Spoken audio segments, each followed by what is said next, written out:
tardes, bienvenidos y bienvenidas a este seminario del Grupo de Economía Política Alternativa. Hoy tenemos con nosotros a José Tapia, que estudió medicina, después hizo un doctorado en económicas en un centro ilustre y muy conocido de Nueva York, que es la New School for Social Research, que es un referente de todo lo que es la economía alternativa, y ha realizado posteriormente investigaciones en el campo de la economía de la salud, la demografía, el cambio climático, y como vamos a ver hoy en el tema crisis económica. Después también, curiosamente, ha sido crítico musical y bueno, estuvo con nosotros un poco antes del estallido de la pandemia del COVID y recuerdo que él nos dijo a todos en la comida: ¿veis lo que está pasando en China? Pues cuando veas las barbas de tu vecino cortar, pon las tuyas a remojar, porque eso va a venir a Europa igualmente, ¿no? Yo un poco así eurocéntrico y un poquito pecador de europeo, pensé, esto no va a llegar a Europa nunca. Bueno, en 2 o 3 semanas la Facultad de Económica estaba cerrada y todos dando clases a distancia, o sea que fue profético. Bueno, no sé si dirá algo que va a pasar, pues tomároslo en serio. Y nada, muchísimas gracias a José Tapia por venir a la Facultad de Económica de la Autónoma a dar esta charla y espero que disfrutéis. Muchas gracias a todos. Bueno, muchas gracias, Julián, por invitarme a esta presentación. Muchas gracias por el interés en este libro. Básicamente, hoy lo que voy a hacer es hablar un poquito de algunos de los contenidos de... A ver si pasa esto. De este libro que se publicó en enero de este año, aunque le pusieron fecha de 2023, no sé por qué, pero bueno. Está publicado por Palgrave Macmillan y el título es 6 crisis de la economía mundial en inglés, y el subtítulo es Mundialización y turbulencia económica desde los años 70 a la pandemia de COVID-19. Este libro ha tenido un proceso muy largo de gestación. De hecho, esta vez que comentaba Julián, cuando luego en la comida estuvimos hablando de la pandemia, fue exactamente el 13 de febrero del 2020. Y eso fue, creo que después de que yo hice una presentación, o antes, no estoy seguro, que se tituló 5 crisis de la economía mundial. Y que en gran parte era una presentación de las ideas que están en este libro, no todas, pero una buena parte de ellas, que yo venía, digamos, cociendo desde hacía bastante tiempo, ¿no? Entonces, ahora me refiero a 6 crisis porque para mí el año 2020, con una depresión importantísima de la economía mundial, es la 6ª crisis de las que yo voy a hablar aquí. Bueno, entonces, el libro tiene 10 capítulos y 5 apéndices, y la estructura general es: en los capítulos 1 y 2 introduzco los conceptos que discuto en el libro y las tesis principales, y en el capítulo 2, que en inglés se titula Evidence, que en español no es evidencia, sino datos que apoyan una tesis. Bueno, no me voy a meter en cuestiones lingüísticas, pero básicamente lo que doy son los datos estadísticos que a mi juicio sustentan la tesis de que desde los años 70 al presente ha habido 6 crisis de la economía mundial. Luego, en el capítulo 3 hago un bosquejo de la evolución y de las crisis de las economías nacionales desde el final de la Segunda Guerra Mundial al presente. En el capítulo 4 discuto temas conceptuales, todos estos términos: depresión, recesión, crisis, ciclo de crisis, ciclo comercial, ciclo de negocios, toda esta tremenda terminología que da lugar a mucha confusión. Para mí fue un problema cuando empecé a estudiar economía, que no entendía qué leches era todo eso, si era lo mismo o eran cosas distintas, etcétera, etcétera. En el capítulo 5 me refiero a la noción de economía mundial. En el capítulo 6 discuto las teorías causales de las crisis económicas. se titula ¿Por qué ocurren las crisis? Teorías causales, y es el capítulo más largo del libro. Tiene, yo diría, como 90 páginas. El libro en total tiene unas 300. El capítulo 7 discute la relación entre los recursos naturales, en particular los combustibles fósiles, y las crisis de la economía mundial, explicadas por algunos autores como efecto exógeno de los cambios en el mercado del petróleo. Y luego en el capítulo 8 es una crítica de dos conceptos que son bastante habituales entre algunos economistas, que son las ondas largas de Kondratiev y las estructuras sociales de la acumulación. Como yo no voy a referirme a eso, después diré que yo estoy en oposición a ambos conceptos. No comparto estas nociones como nociones útiles para entender la economía mundial. Y el capítulo 9 repasa los acontecimientos más recientes en la economía mundial, desde la gran recesión del 2009 hasta la crisis coincidente con la pandemia de COVID en el 2020, y el capítulo 10 es la conclusión del libro. Luego el libro tiene 5 apéndices, de los cuales hay 2 que tratan de temas monetarios, de la famosa idea de Milton Friedman, que money leads, el dinero, la masa monetaria es la que lleva la economía por delante. Luego hay un capítulo que habla de la relación entre cambio climático, en concreto las emisiones de gases de efecto invernadero, y la situación de la economía mundial. Y hay luego otro capítulo que interesará, supongo, a aquellos economistas que estén de alguna forma relacionados con la tradición de Marx, que es sobre la tasa de ganancia y las famosas discusiones sobre su tendencia descendente a largo plazo. Bueno, esta es la estructura general del libro, y ahora voy a ir hablando de algunos de los aspectos del libro. Pero antes de eso quiero referirme un poco a la perspectiva desde la que está escrito el libro. Bueno, para decirlo mal y pronto, es una perspectiva ecléctica. Yo he tomado ideas de muchos autores y cualquiera podría acusarme de eclecticismo.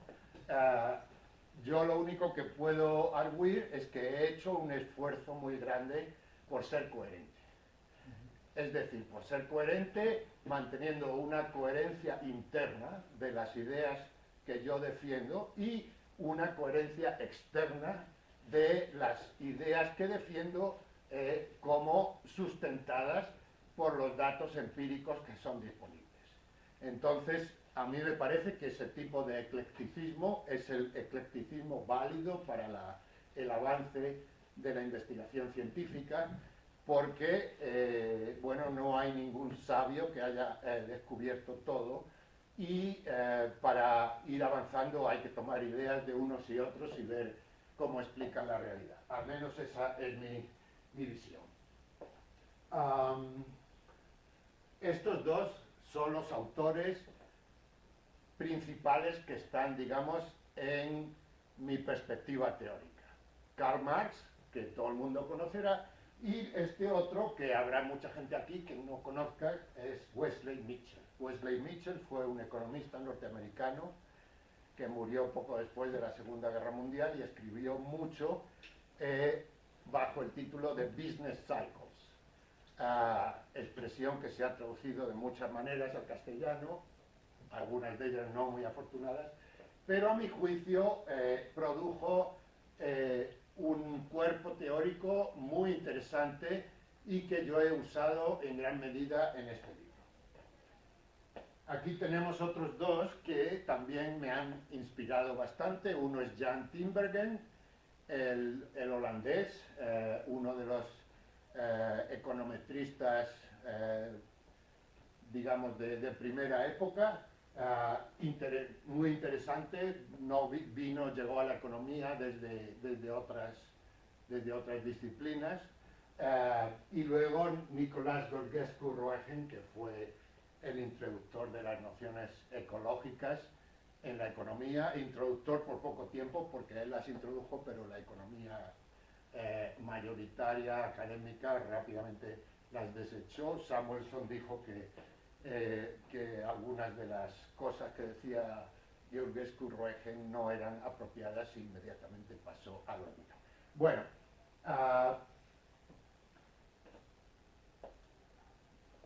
¿cuál es la tesis fundamental del libro? La tesis fundamental del libro es que la economía mundial ha tenido 6 crisis desde los años 70 hasta el presente. Entonces, esta tesis implica dos nociones. Una es la de las crisis y otra es la de economía mundial. O sea, para que esta tesis tenga algún sentido, este bicho que yo llamo economía mundial debe tener alguna entidad, ¿no? Entonces, básicamente el libro es intentar poner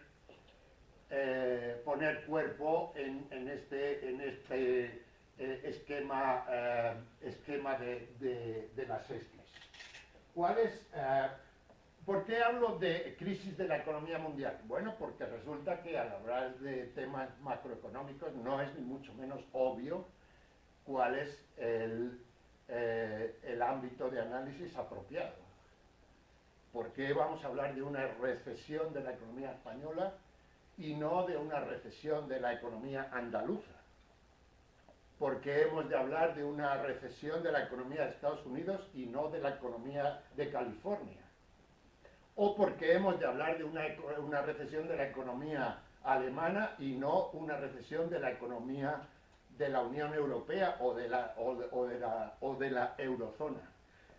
Aquí, bueno, alguna gente que ha discutido esta idea arguye que la cuestión es que el marco posible de políticas económicas es la nación-estado y por tanto es ese ámbito el que hay que usar para analizar las cuestiones macroeconómicas. Bueno, esto me parece a mí como el chiste aquel del que se le cayó una moneda y la buscaba al lado de la farola, no porque pensaba que había caído al lado de la farola, sino porque ahí era el único sitio donde se veía. Bueno, yo voy más allá, yo pienso que hay muchos datos para pensar que esta cosa llamada economía mundial tiene una entidad muy importante y por tanto para entender lo que pasa en la economía de los países es muy importante entender lo que pasa en la economía mundial. Entonces, yo me refiero a estas 6 crisis, de las que la primera es la que tuvo lugar a mediados de los años 70, que algunos economistas de la academia denominaron primera crisis del petróleo. Primero se denominó crisis del petróleo, luego se empezó a denominar primera crisis del petróleo, cuando vino esta otra segunda crisis a comienzos de los años 80, que algunos economistas denominaron segunda crisis del petróleo. La tercera crisis de la que yo hablo es la de comienzos de la década de los 90, que coincidió con un evento internacional importantísimo que fue el hundimiento del bloque soviético y la desaparición de la Unión Soviética.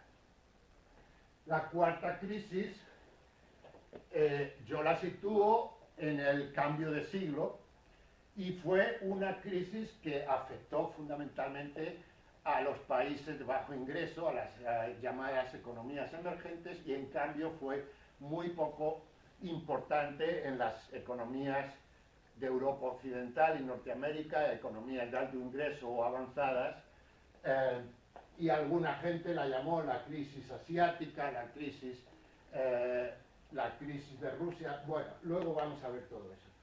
Y luego tenemos la gran recesión de finales de la primera década del siglo XXI y en el 2020 la crisis asociada a la pandemia de COVID-19. Aquí tenemos el crecimiento del Producto Bruto Mundial según datos del Banco Mundial. Lo que vemos aquí es que la línea roja es el cero, entonces hay dos puntos clarísimos en los que la economía mundial tiene una contracción, 2009 con una contracción del 1.4% y 2020 con una contracción de casi 3%. Estos dos es obvio que son crisis de la economía mundial, no hace falta darle muchas vueltas. Pero los datos no parecen sugerir que haya otras crisis de la economía mundial, por lo menos medidas por una contracción del PIB mundial en datos anuales, porque aquí la línea de crecimiento del PIB no pasa de la línea de cero para abajo más que en estas dos ocasiones. Ahora bien, aquí vemos que se acerca mucho. ¿Qué año es este? Esto es 1981. Aquí este es 1975. Bueno, ¿habría algún otro criterio para considerar estos asuntos? Pues vamos a ver. En mi opinión, el elemento básico de una crisis económica, recesión en términos habituales en economía, es una contracción de la inversión. En esto había absoluto acuerdo entre los economistas, por ejemplo, a comienzos del siglo XX. Wesley Mitchell hizo mucho de esto, pero luego Jan Tinbergen, trabajando para lo que antes de las Naciones Unidas se llamaba la Liga de las Naciones, hizo unos estudios econométricos en los años 30 y uno de las conclusiones básicas de Tinbergen es que el elemento fundamental de una crisis o recesión es una contracción de la inversión. Esto luego, cuando vino Keynes, empezó a diluirse, ya se empezó a hablar de la importancia del consumo y demás, pero bueno. Entonces, ¿hay datos de inversión en la economía mundial? Sí que los hay. El Banco Mundial da datos de lo que en inglés se llama Gross Capital Formation o Gross Fixed Capital Formation, formación bruta de capital o formación bruta de capital fijo. Estos datos los da el Banco Mundial, tanto en dólares ajustados por inflación como en porcentaje del Producto Interno Bruto y demás. Aquí tenemos datos, estos son billones de dólares, la escala está a la derecha, y lo que vemos, la línea roja es la formación bruta de capital en la economía mundial y vemos una serie de barras grises que yo he marcado en los sitios en donde esa formación bruta de capital disminuye. O sea, hay una barra donde esa formación bruta de capital disminuye. Esto es lo mismo, pero ahora es la formación bruta de capital fijo. Son dos maneras de medir la inversión, son relativamente similares, pero no dan exactamente los mismos datos. Entonces, mi tesis es que esto es una manera muy apropiada de fijar estas crisis de la economía mundial y además establecer la cronología. Por ejemplo, según estos datos, la crisis de mediados de los años 70, considerando la formación bruta de capital fijo, duró 2 años, que fueron los 2 años en los que esa formación bruta de capital fijo disminuyó. En cambio, la crisis de comienzo de la década siguiente solamente hubiera durado 1 año la siguiente crisis hubiera durado 3 años y así sucesivamente. Aquí vemos que hay otras barras, que son unas barras negras, que coinciden con mis crisis en todos los casos, menos en la crisis de finales del siglo. ¿Qué son esas barras negras? Esas barras negras son recesiones de la economía mundial según el Fondo Monetario Internacional, o más en concreto, dos autores del Fondo Monetario Internacional. Uno se llama Coase, o Cose, no sé cómo se pronuncia, se escribe con K, Cose, y el otro es un ecuatoriano que se llama Terrones. Estos autores publicaron en el año 2013 un libro sobre recesiones recesiones y turbulencias, no recuerdo cómo era el título, de la economía mundial, y afirmaron que ellos veían recesiones de la economía mundial en estos 4 años.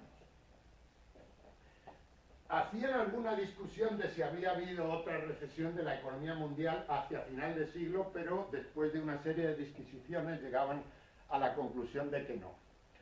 ¿Y por qué hacían una cronología en la que cada una de esas crisis tiene solamente 1 año de duración?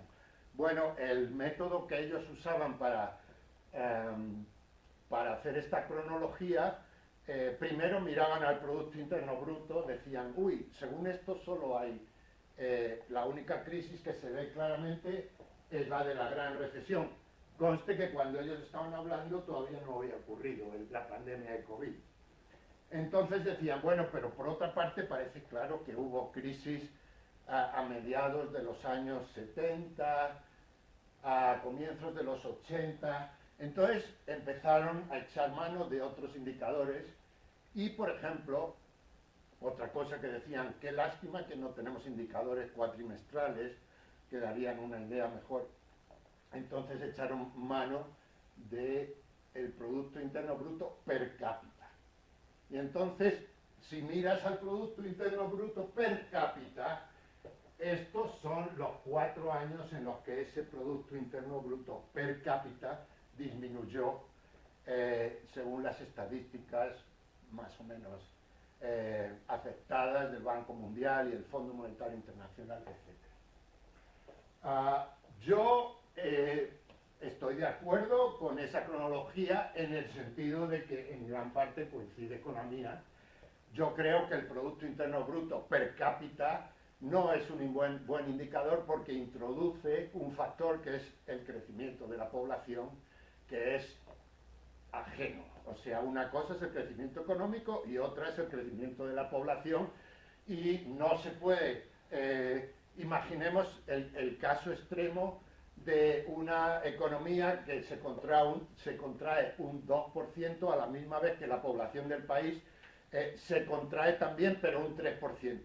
Eso hace que el Producto Interno Bruto per cápita haya incrementado 1%, pero no deja de ser una recesión, porque lo importante para estimar el funcionamiento de la economía no es la relación entre el producto y la población, sino cómo varía el Producto Bruto. Bueno, entonces comparemos un poco estas dos gráficas. Esta es la de formación bruta de capital y esta es la de formación bruta de capital fijo. Si nos fijamos en la escala de la derecha, la formación bruta de capital llega casi hasta 21 millones de dólares. La formación bruta de capital fijo es menor, claro, es una parte del otro, pero por lo demás se parecen mucho. Y en cuanto a la cronología, bueno, hay ligeras diferencias. Por ejemplo, la formación bruta de capital nos da una crisis de solo 1 año a mediados de los 70, en cambio la formación bruta de capital fijo nos da una crisis de 2 años. En los demás casos hay cosas parecidas. ¿Cuál de estas dos cronologías es mejor? No sé, a mí me parece que las dos dan información y no veo una razón clara para elegir una u otra. ¿Cuál de estas 6 crisis de la economía mundial fue más importante? ¿Podemos responder a esa pregunta? Pues sí, yo creo que sí, pero hay distintos criterios para eso. Por ejemplo, podemos ver cómo es de larga la crisis. Entonces, claramente aquí tenemos, al comienzo de los años 90, tenemos una crisis que parece bastante más larga que la que tuvo lugar unos 10 años antes, a comienzos de los 80. Entonces, bueno, la duración de la crisis es un criterio para considerar cuán grave es. Pero hay otra forma, que es medir la contracción bruta de la formación de capital, o sea, la inversión, entre el pico de la crisis, el pico anterior a la crisis y el valle de la crisis. O sea,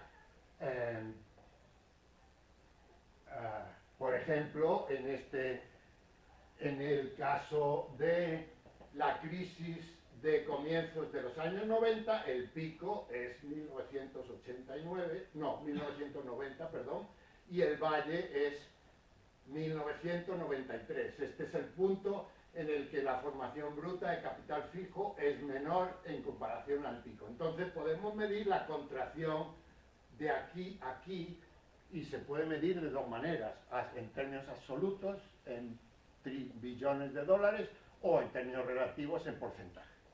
Bueno, eso es lo que hago en este cuadro, en el que consta el valor de la formación bruta de capital en el año pico de la crisis, o sea, pico anterior a la crisis, en este caso el 74, y en el año valle de la crisis, en este 75. Estos son los dos valores. La contracción en billones de dólares es 0.6, en porcentajes 8.5. Conste que en inglés es trillions, lo que en español es billones. Bueno, según eso, ¿cuál fue la crisis más grave? Ahí está. La gran recesión del 2019, del 2009, cuando la contracción de la formación bruta de capital fue de un 13.5% desde el pico al valle de la crisis. Por supuesto, las crisis económicas no se manifiestan solo por los cambios en la inversión. Eso es uno de los fenómenos, probablemente el más importante, pero hay otros fenómenos. ¿Cuáles son? Bueno, cambios en el empleo, cambios en el crecimiento de la masa monetaria o del crédito, y a mi juicio hay un asunto importante, que es la conexión entre la actividad industrial y un índice químico de esa actividad industrial, que es las emisiones de CO2. Entonces, yo miré la relación de estas crisis datadas mediante los cambios en la formación de capital bruta o capital fijo con estos indicadores, y bueno, me parece que en general hay una coherencia bastante grande. Por ejemplo, agregados monetarios y crédito.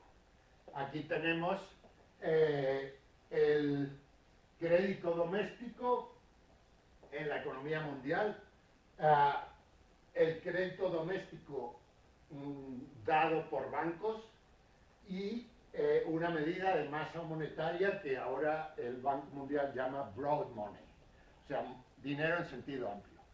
Esto coincide bastante, el Banco Mundial ha cambiado la terminología, pero mirando los datos que daba hasta hace unos pocos años, es lo mismo que antes llamaba M2. Bueno, aquí vemos, por ejemplo, que inmediatamente antes de mediados de los años 70 hay un pico tanto de la masa monetaria como del crédito. Aquí, poco antes de comienzo de los 80, hay otro pico. Aquí está. Aquí hay otros picos. aquí otro y aquí otro. O sea, justamente antes de que comience la crisis hay picos en la masa monetaria y en un indicador de crédito como es este. Entonces, hay un autor que yo también he usado bastante, Víctor Zarnovich, que estudió mucho el tema de los ciclos económicos y las crisis, que en un artículo, a mi juicio muy importante, publicado creo que en el Quarterly Journal of Economics, pero no estoy seguro, comentó que, hablando de recesiones, si queremos diferenciar recesiones ligeras de recesiones graves, una buena manera es mirar a los agregados monetarios. Cuando el crecimiento de los agregados monetarios solamente se enlentece un poquito, eso normalmente coincide con una recesión ligera. Cuando el crecimiento revierte y se convierte en caída, depresión, o sea, disminución de la masa monetaria, Zarnovich decía, eso es indicador de que es una recesión grave. Bueno, según este criterio, estas 6 crisis de la economía mundial serían 6 recesiones graves.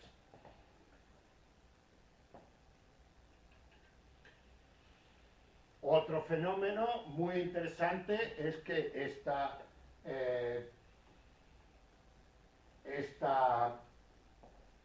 gráfica muestra un crecimiento bastante, digamos, glorioso de la masa monetaria en general en todo este periodo que va de 1970 hasta ahora, pero después de la gran recesión este crecimiento es espectacular.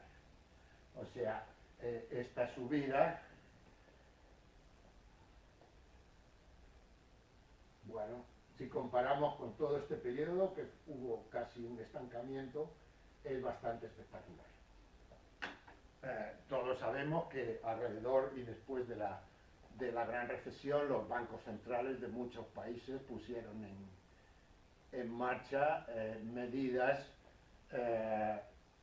para intentar evitar un hundimiento del sistema financiero mundial que en muchos aspectos tenían que ver con manipulaciones de la masa monetaria, etcétera. Y ahora voy a ese otro indicador que mencioné antes, las emisiones mundiales de CO2. En este gráfico vemos en puntos negros el crecimiento anual del PIB mundial y en línea gris el crecimiento anual de las emisiones de CO2. Bueno, como se puede ver aquí, uno sigue al otro muy claramente. Y esto me parece que no es ninguna sorpresa porque es obvio que la actividad económica implica uso de energía y que en una gran parte la energía procede de combustibles fósiles. Y entonces es obvio que es esperable que cuando hay una recesión económica disminuya mucho la producción de emisiones de CO2, como este gráfico muestra. Ahí tenemos el caso de la primera crisis, mediados de los 70, segunda crisis a comienzos de los 80, tercera crisis a comienzos de los 90, cuarta crisis en el cambio de siglo, gran recesión y crisis del COVID-19.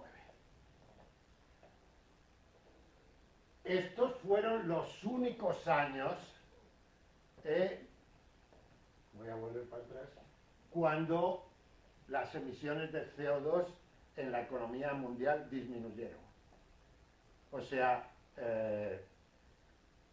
desde el punto de vista del cambio climático, cada crisis de la economía mundial es un regalo.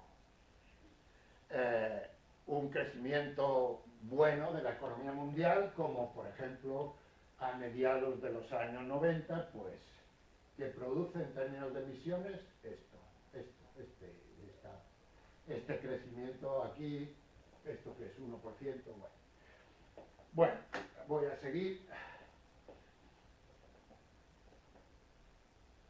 Como luego explicaré, yo creo que la rentabilidad en el sistema económico en el que vivimos, libre empresa, capitalismo, libre mercado, llámesele X, la rentabilidad es una variable clave.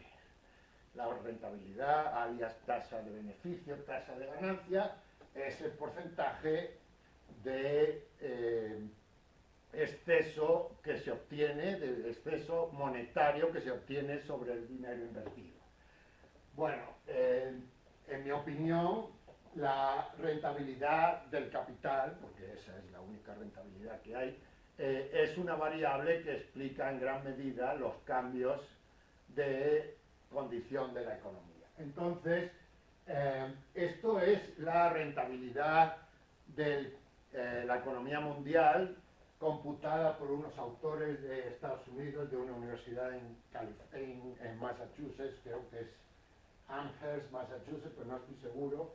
El autor primero es Basu, luego Watto, que es un mexicano, si recuerdo bien, Lara no le conozco y otro que tampoco conozco.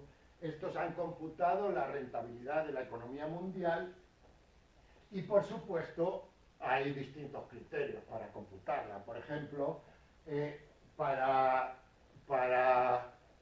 compatibilizar, sumar las medidas de las economías nacionales, se pueden usar tipos de cambio de mercado o paridades de poder adquisitivo. Aquí hay una serie de estimaciones de la tasa de ganancia de la economía mundial usando diversas formas para agregar los datos. Como se puede ver, aunque la rentabilidad en términos de porcentaje que obtienen estos autores, ya pueden ver aquí que va entre un 6,5% a un 10% según distintas estimaciones. La rentabilidad es distinta según los supuestos que se usan para agregar los datos, pero el contorno no es muy distinto. Y yo veo que justo antes de cada una de las 6 crisis de las que yo hablo, hay un pico de rentabilidad, lo cual indica que cuando comenzó la crisis la rentabilidad estaba cayendo.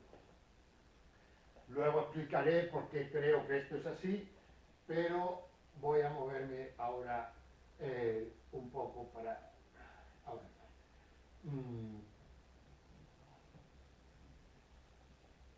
Entonces, he estado hablando bastante tiempo de estas 6 crisis, pero no me he referido muy claramente al concepto de crisis. He dicho que para mí es una contracción de la inversión, la formación del capital, pero por supuesto esto también exige comentar que este concepto es un concepto bastante ajeno a la economía académica.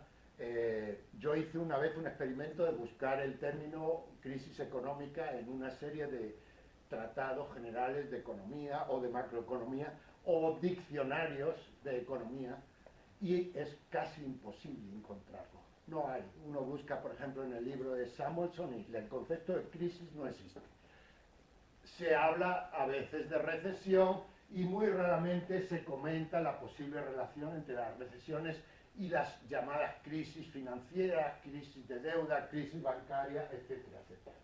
Entonces, en ese sentido, el hablar de crisis económicas remite bastante a uno de los autores de los que yo más tomo, que es Carlos Marx, que habló repetidamente del concepto de crisis económica en sus obras, y Wesley Mitchell se refiere al concepto de crisis, aunque dice que a su juicio es mejor no usarlo y que es mejor hablar de periodos de expansión y de contracción del ciclo comercial, del ciclo de negocios, business cycle en inglés.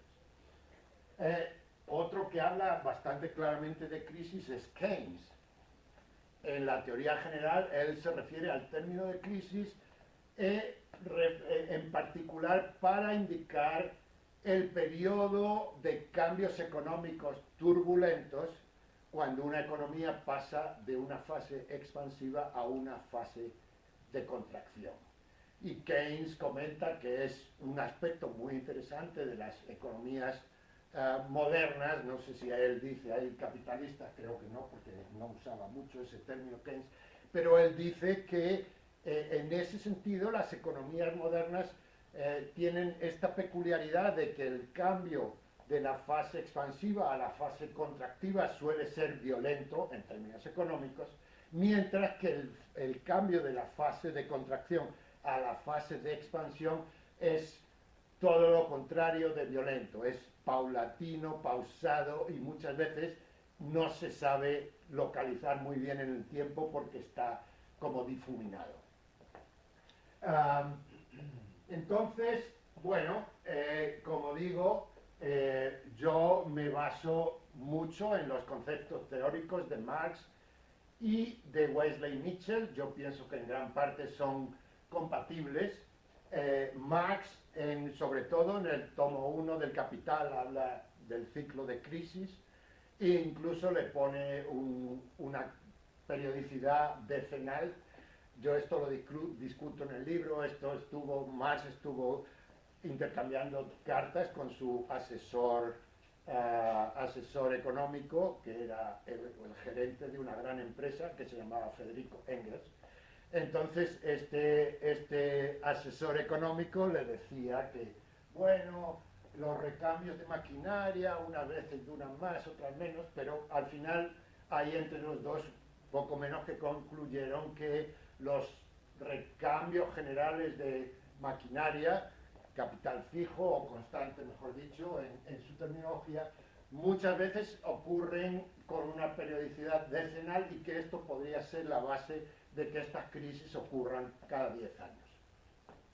Yo en esto me parece que Marx no fue muy acertado, porque cuando se observa la historia económica de los últimos 200 años, lo que es obvio es que estos momentos en los que la economía tiene trastornos, en los que quiebran muchas empresas, aumenta el desempleo, hay crisis bancarias y demás, se reparten de una forma irregular en el tiempo.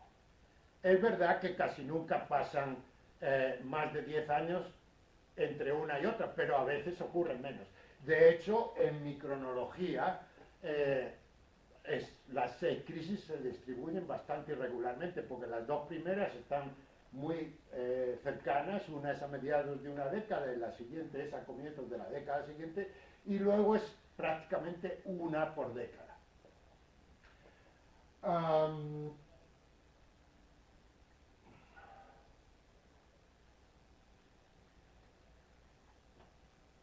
Por supuesto que desde el punto de vista de las estadísticas económicas, el componente fundamental de la crisis, como dije, y esto es una idea que ya había remarcado Wesley Mitchell a comienzos del siglo XX y luego Tinbergen una y otra vez, es la contracción de la inversión. Pero contra esto, toda una serie de economistas y políticos han levantado la voz diciendo, pero es que la inversión es una parte pequeña de la economía, del Producto Interno Bruto, en comparación con el consumo. Lo cual es verdad. El consumo es generalmente mucho mayor que la inversión. Aquí hay un ejemplo. Consumo como porcentaje del PIB en Estados Unidos en el año 2021.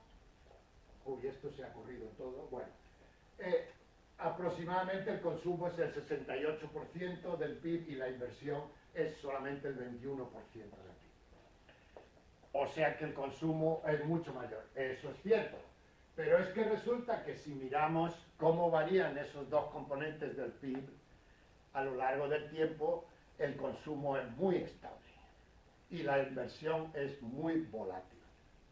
Entonces esto aquí se ve en el periodo 2000 a 2020, pero mirando el periodo que sea y en la economía que sea, se observa lo mismo. La inversión es mucho más volátil que el consumo. Ahora, otro aspecto por el que yo hablo de crisis de la economía mundial es el siguiente, y es que si uno observa las economías nacionales de distintos países, es obvio que con el paso del tiempo se ha ido produciendo una mayor sincronización de esas economías. Aquí tenemos 4 países que son Japón, Holanda, Estados Unidos y España. Primero, en la gráfica de arriba, entre 1960 y 1990, y aquí entre 1990 y 2020. Bueno, esto es como un cuarteto de cuerda que conforme va pasando el tiempo, cada vez toca más al unísono. La gran recesión, los 4 juntitos, la crisis de COVID, los 4 juntitos. Antes, por ejemplo, aquí claramente hay una coordinación, digamos, a mediados de los 70, pero, bueno, conforme va pasando el tiempo es mayor y mayor la sincronización de las economías. Ha habido economistas que han estudiado este fenómeno usando datos de muchos países, cientos de países, y básicamente lo que han concluido es que hay un obvio proceso de sincronización de las economías nacionales en términos del ciclo de expansión y contracción. Lo cual, por otra parte, a mi juicio es casi lo mismo que decir que la mundialización ha ido avanzando con el paso del tiempo. Uno de los aspectos de la mundialización es la sincronización de las crisis económicas.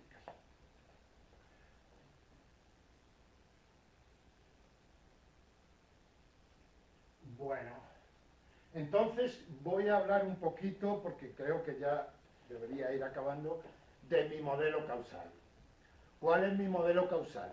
Bueno, mi modelo causal tiene mucho que ver con las ideas de Marx y de Wesley Mitchell. Resulta que en la economía de mercado, libre empresa, capitalismo, como se le quiera llamar, quien tiene dinero normalmente quiere tener más. Entonces está muy extendida la idea de que el dinero produce más dinero. Entonces tienes ahí ese dinero muerto de risa, tienes que moverlo para que te rinda algo. Bueno, esto es la idea de que el capital tiene una rentabilidad. Pero claro, esta rentabilidad cambia con el paso del tiempo. Hay periodos en los que las perspectivas de invertir algo y sacar un buen rendimiento son bastante malas. En cambio, en otros periodos son bastante halagüeñas. Bueno, a mi juicio, esto, cuando uno mira datos estadísticos, se revela en lo siguiente. La inversión crece sustancialmente .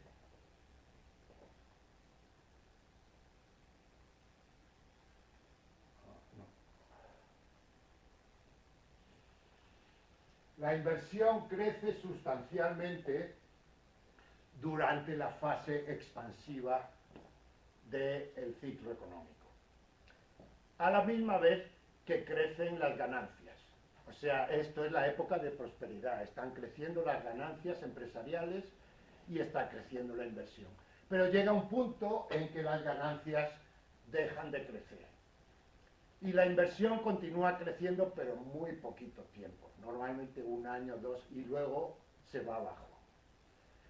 Bueno, esto, si uno hace un análisis econométrico de este fenómeno, yo lo hice en un artículo que salió ya hace bastantes años, luego en español hay un libro que se llama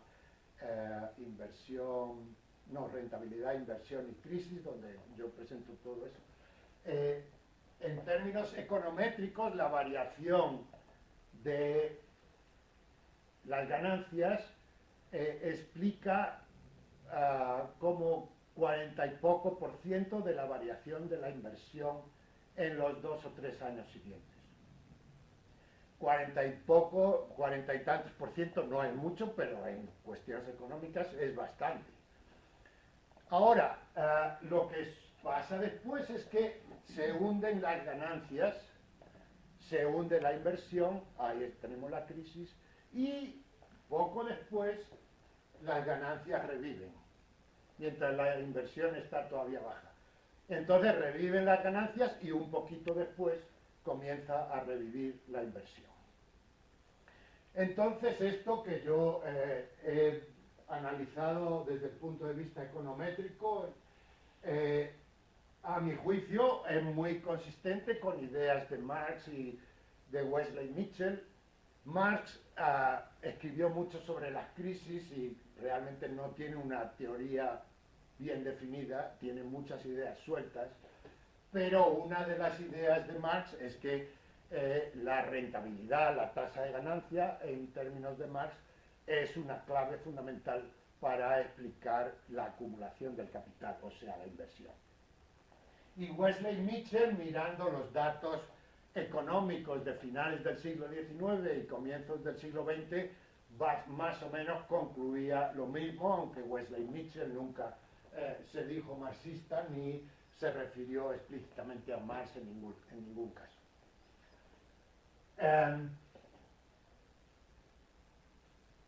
Entonces,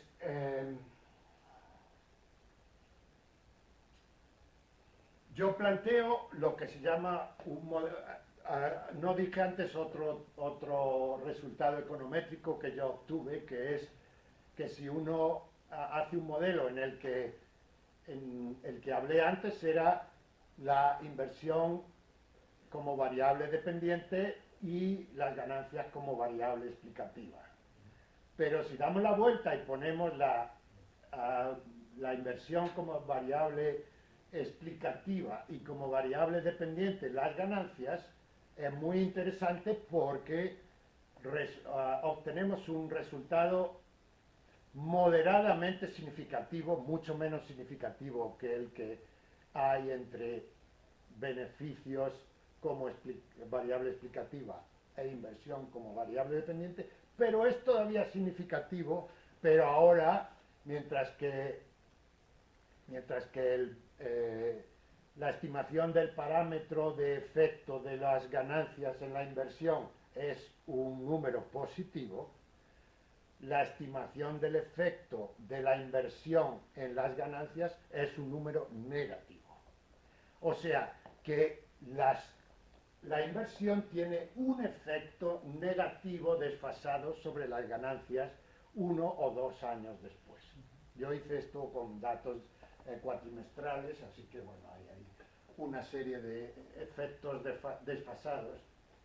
Entonces yo hago un modelo de Lotka-Valterra o predador-presa, en el que una variable, digamos, se come la otra, ¿no? En el modelo tradicional de Lotka-Valterra, los lobos se comen a los conejos, entonces cuando crece el número de lobos, disminuye mucho el número de conejos, pero al disminuir mucho el número de conejos, los lobos se mueren de hambre, hay muy pocos lobos, aumentan los conejos, aumentan los lobos y así sucesivamente. Entonces yo planteo que hay una dinámica similar entre ganancias e inversión en un modelo de este tipo de predador-presa o Lotka-Valterra. Y otro de los temas que trato en el libro es la posible relación entre las crisis de la economía mundial y los cambios en los mercados de materias primas y en concreto el petróleo. Imagino que aquí todo el mundo conoce a James Hamilton con su librote de series temporales. James Hamilton ha teorizado repetidamente que los shocks del mercado del petróleo son fundamentales para explicar las recesiones de la economía de Estados Unidos. Él nunca ha hablado de la economía mundial.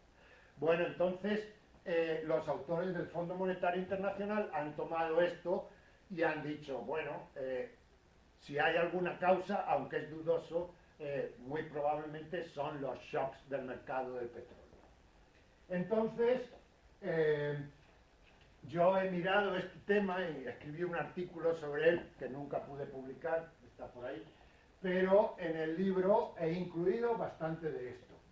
Entonces, lo que es obvio es que el precio del petróleo aumenta sustancialmente antes de que haya una crisis. Esto es obvio. Entonces, la idea de que el aumento del precio del petróleo podría ser una causa de la crisis es plausible, como diría James Hamilton.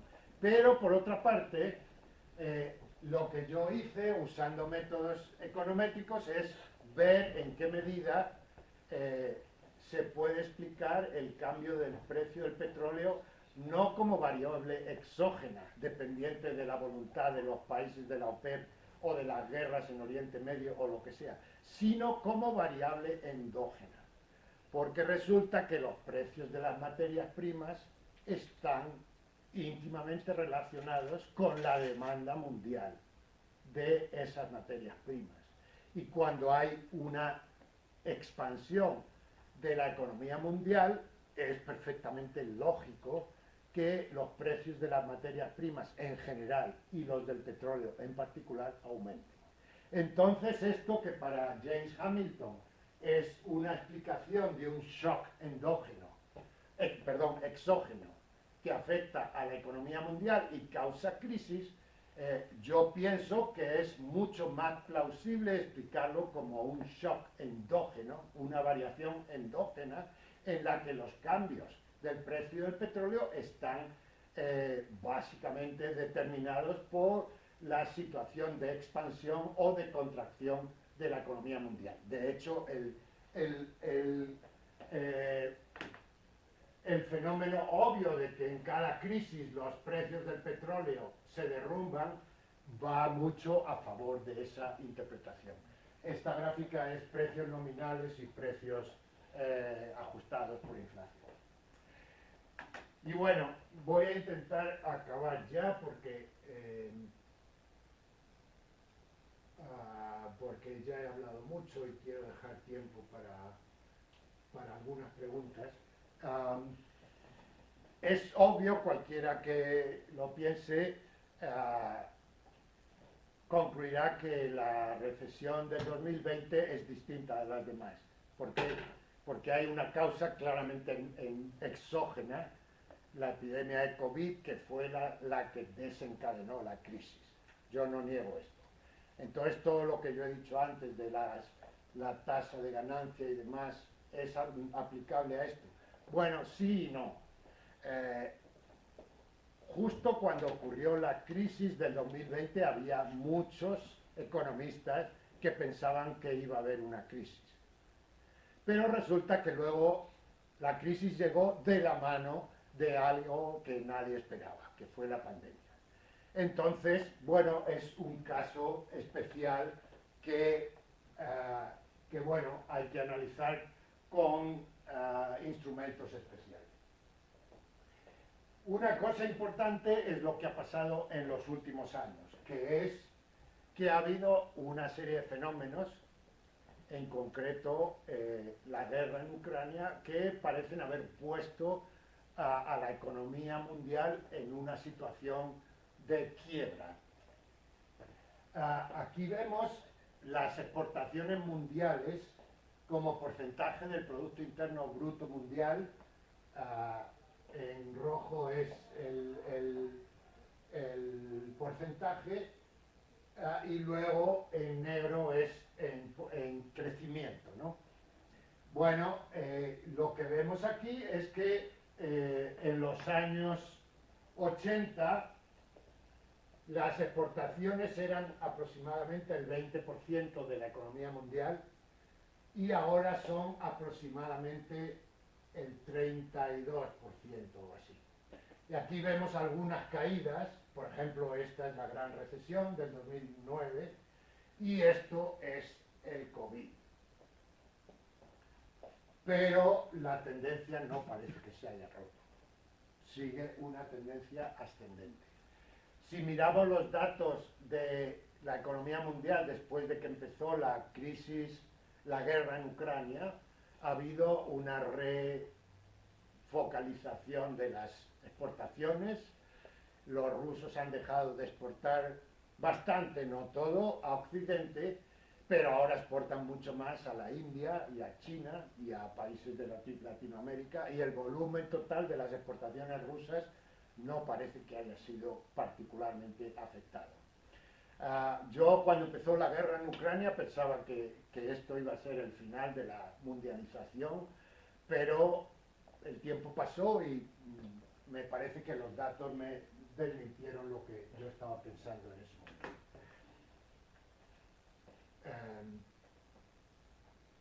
Y bueno, ya acabando, un aspecto que me parece muy importante para considerar la economía mundial actual es el hecho de que en los últimos 40 o 50 años el endeudamiento de los gobiernos ha crecido de una manera espectacular.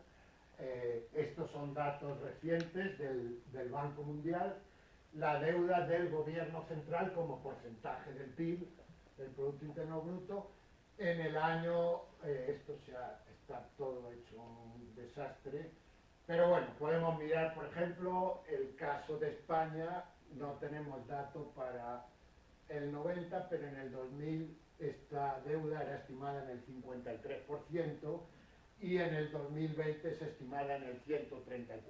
En el caso de Estados Unidos, el cambio es del 40% al 124%. O sea, la economía mundial está crecientemente endeudada, tanto a nivel privado como público, y hasta qué punto esto es mantenible, pues está por ver. Desde luego, las cifras en las que nos estamos moviendo recientemente no tienen precedente histórico. Y bueno, yo creo que voy a acabar aquí porque básicamente he dicho lo fundamental. Solo para concluir, decir que por si no se ha entendido, en mi opinión el sistema económico actual es claramente inestable. Ha producido 6 crisis en medio siglo y es muy probable que siga produciendo crisis de este tipo. Y estas crisis tienen una dinámica mundial, con lo cual es de prever que las acciones de los gobiernos tienen muy poquito efecto sobre estas crisis, porque las crisis responden a una dinámica supranacional. Por otra parte, como ya expliqué, el deterioro ambiental está íntimamente conectado con el crecimiento económico. Cuando mejor es la economía, peor es lo que estamos haciéndole al medio ambiente y en particular lo que estamos haciendo para conseguir que todos nos muramos de calor en unos pocos decenios. Yo no estaré aquí, pero algunos de los jóvenes aquí sí estarán. Las crisis ambientales es muy probable que se agraven más y más. Y luego me parece que el tema de la deuda de los gobiernos hace que haya un fondo de base de posibles crisis financieras internacionales que desde luego con el endeudamiento, el nivel de endeudamiento actual de los gobiernos pueden ser mucho más graves que las que podrían haber sido en los años 70 o 80, cuando los gobiernos tenían deudas de a lo mejor 15-20% del Producto Interno Bruto del país respectivo. Entonces, bueno, aquí yo enlazo con Marx. Marx era anticapitalista. Yo soy anticapitalista porque pienso que este sistema económico está llevando a la humanidad a la ruina. Entonces, no tengo políticas, digamos, para recomendar en el sentido de cómo arreglar este sistema. Creo que hay que quitarlo. En ese sentido, no estoy con Wesley Mitchell, que era un hombre reformista y conservador que nunca se planteó este tipo de medidas revolucionarias. También entiendo que es muy difícil esto que propongo. Cambiar el sistema económico es problemático. Por ejemplo, en Estados Unidos cambiaron el sistema económico en 1860-65, cuando abolieron la esclavitud. Fue la guerra más sangrienta en la que ha participado Estados Unidos. Muy difícil cambiar los sistemas económicos. Y considerando lo que piensa la gente de a pie, hoy por hoy parece muy difícil que esto sea posible a corto plazo. Entonces, si no se cambia el sistema económico continuará produciendo crisis por una parte y trastornos ambientales cada vez más intensos por otra, hasta que, bueno, no sé qué pasará. Alguien tendrá que reaccionar para resolver el problema de alguna manera. ¿Y qué más? Yo creo que voy a parar aquí. Tenía algo preparado sobre la tasa de ganancia y la famosa tesis de la caída de esa tasa de ganancia y tal, pero no. Voy a parar aquí y que haya preguntas.